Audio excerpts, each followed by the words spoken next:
जय भीम साथियों। जब मैं जय भीम का नाम लेता हूँ, मेरे शरीर में एक जोश सा भर जाता है और मुझे समझ में नहीं आता तुम्हें जय भीम बोलने के लिए शर्म क्यों आती है।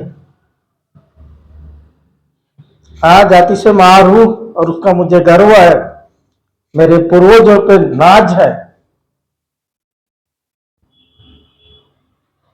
मेरे पूर्वज शौर्यवीर थे, ईमानदार थे, विश्वासी थे, ईमानदार थे और मैं उसी का वंशज बोल रहा हूं। जाति से मार हूं। भीमा गोरेगांव की ही बात नहीं कर रहा हूं मैं। हजारों साल पहले का भी इतिहास महारों का लिख चुका है, लेकिन कुछ मनुवादियों ने उस इतिहास को दबाने का काम किया है। छोड़ो, हर इंसान को अपने पूर्वजों पे नाज होना चाहिए। चाहिए कि नहीं चाहिए? मार को उनको होना चाहिए कि नहीं चाहिए? अरे छत्रपति शिवाजी महाराज के जमाने से सही इतिहास पढ़ लो। महारों की ईमानदारी, उनकी लड़ाऊ प्रवृत्ति को देखकर छत्रपति शिवाजी महाराज ने अपने सैन्य दल में बड़े बड़े पदों पे विराजमान किया था और उन्हीं के भरोसे पे अपना सत्ता का विस्तार किया था। छत्रपति को मालूम था ये कौन ऐसी लड़ाऊ है जो अच्छे अच्छे को पानी पिला सकती है और समय आने पे अपना जीवन बलिदान भी कर सकती है। इतना छत्रपति शिवाजी महाराज को इसकी जानकारी थी। छोड़ो उस बात को भी। उसके बाद संभाजी महाराज का इतिहास पढ़ लो। उनके सौजाति के लोग जब संभाजी महाराज के ऊपर में आपत्ति आई तो दूर दूर तक नजर नहीं आ रहे थे।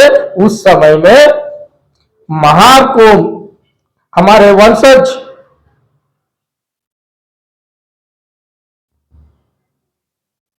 हमारे पूर्वज इन्होंने मोर्चा संभाला और छत्रपति संभाजी महाराज की अंतिम विदाई बड़े सम्मान के साथ में की और उसी का मुबदला है जो पेशवा ने हमें दिया। हमारे पे सामाजिक बंधनें ला दी गई, हमारी प्रॉपर्टी छीन ली गई, हमारी जमीन छीन ली गई, पैसा छीन लिया गया और हमें जंगल में रहने के लिए मजबूर कर दिया गया। हमारा रोजगार भी छीन लिया। हमारे पूर्वज अपने आप को जिंदा रखने के लिए मरे हुए जानवर का गोश्त खाते थे। ये कोई बुरी बात नहीं है। अपने आप को जिंदा रखने के लिए मरे हुए जानवर का गोश्त खाते थे। कौन सी बड़ी बात है? कौन सी बुरी बात है? हमें गर्व से कहना चाहिए, जिस पेशवा ने हम पे अन्याय अत्याचार किया उसका हमारे पूर्वजों ने पूरे दिल से, पूरे मस्ती से उनकी औकात दिखाने का काम किया। और भीमा गोरेगांव आज भी इतिहास पढ़ लो। 500 महारों ने 28,000 पेशवा को इसने बेरहमी से काटा। आखिर में पेशवा पुनः महाराष्ट्र छोड़ के भागना पड़ा। उज्जैन में जाके अपना मुंह छुपा लिया। इतनी भी उसकी औकात नहीं थी कि वो महारों से लड़ सके। भागना पड़ा पुणे से, महाराष्ट्र से, और उज्जैन में जाके छुप गया। नहीं थी उसमें कले जाओ जो महारों से लड़ सके। इतने शूरवीर थे, इतने ईमानदार थे, और तुम्हें शर्म आती है जय भीम बोलने के लिए, मार बताने के लिए? कुछ ही लोग हैं ऐसे जो अपने आप को कलेक्टर की औलाद समझते हैं और अपनी जात छुपाते हैं। धिक्कार कर है ऐसे लोगों पे कि जाके मर जाने चाहिए। लेकिन मुझे गर्व है दोस्तों, मेरे भाइयों, मैं मार होने पे गर्व महसूस करता हूं और बड़ी सीधा तान के बोलता हूं, हाँ मैं हूं, मार हूं। छोड़, उसके बाद आओ अंग्रेजों के शासनकाल में। मार कभी अंग्रेजों के पास नहीं गया। अंग्रेज ने इतिहास पढ़ा था मारों का, इसलिए मारों के पास अंग्रेज आए, उन्हें आदर के साथ में अपनी सेना में भर्ती किया और उसी का ही नतीजा है भीमा गोरेगा, जो 500 मारों ने पेशवा 28,000 पेशवा के कत्लेआम किया और वो मुक्त किया वो प्रदेश, और अंग्रेजी का शासन काल आया। जब देश का विभाजन हुआ, पाकिस्तान के क्वेटा शहर में हिंदू मुस्लिम का वाद इतना बढ़ गया था। उस समय महाराष्ट्र मारों की रेजिमेंट ने, महार बटालियन ने लाखों हिंदुओं को जीवन दान दिया और उन्हें भारत में लाने का काम किया। जब भारत पाकिस्तान की लड़ाई 1965 में हुई, उस समय भी महार रेजिमेंट के जवानों ने पाकिस्तान में घुसकर पठानों के कत्लेआम किया। वो है मारो का इतिहास।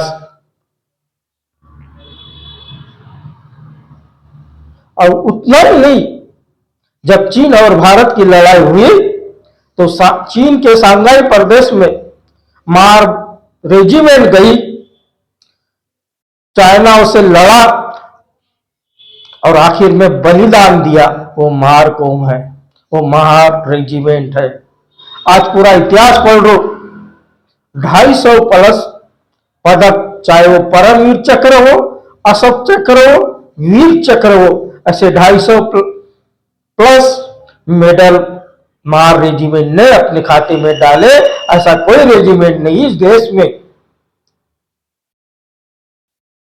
पूरे दुनिया में देख लो, महारों के इतिहास जैसे कहीं भी इतिहास नहीं है। केवल 500 मारों ने 28,000 पेशवा को गाजर मूली के जैसे काटा। पूरी दुनिया का देख लो, क्षत्रियों का इतिहास देख लो, ब्राह्मणों का देख लो, और भी पूरे जहां का भी इतिहास देखना होगा, पूरे दुनिया में ऐसा इतिहास नजर नहीं आएगा।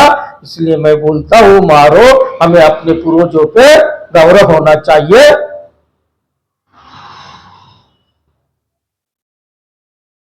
खास करके मैं उन साथियों को धन्यवाद देना चाहूंगा जो बाबा साहेब का मिशन उत्तर प्रदेश, बिहार, मध्य प्रदेश, राजस्थान में चला रहे हैं।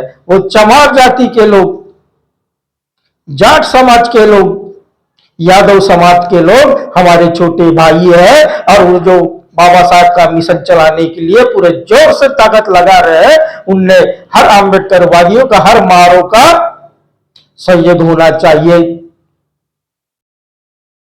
हमारे छोटे भाई है और सही मायने में बाबा साहब का मिशन चला रहे हैं। तो इस देश के चमार जाति, जाट जाति, यादव समाज और महाराष्ट्र का मार समाज पढ़ क्या लिख लिया, वो शांत ही हो गया। बाबा साहब की चढ़वळ को एकदम शांत कर लिया। सिर्फ अपना उपस्थिति दिखाते दोस्तों। इसलिए मैं बोलता हूं, आज पूरे देश में अगर कोई बाबा साहब का मिशन पूरा कर रहे हैं तो चमार जाति के लोग हैं, यादव जाति के लोग हैं, जाटव जाति के लोग हैं। इन्हें हम तो सहयोग करना चाहिए। मैं इनके सामने नतमस्तक होता हूं और फिर इन अपने भाइयों से कहूंगा, आने वाले 1 जनवरी 26 को भीमा गोरेगांव में काफी बड़ा जलसा हो रहा है। जल्लोष के साथ में आपको आना है। पूरे देश के अम्बेडकरी वादियों से मैं आह्वान करता हूं, पूरे जोश, पूरे तैयारी से नाचते गाते हुए, त्योहार मनाते हुए भीमा गोरेगांव आपको आना है। वह आपका हम स्वागत करेंगे पूरे जोशी से। हमारी मानवतावादी भीम अखाड़ा परिषद आपका पूरा ध्यान रखेंगी, सहयोग करेंगी, आपको किसी भी तरह के परेशानी होने नहीं देगी।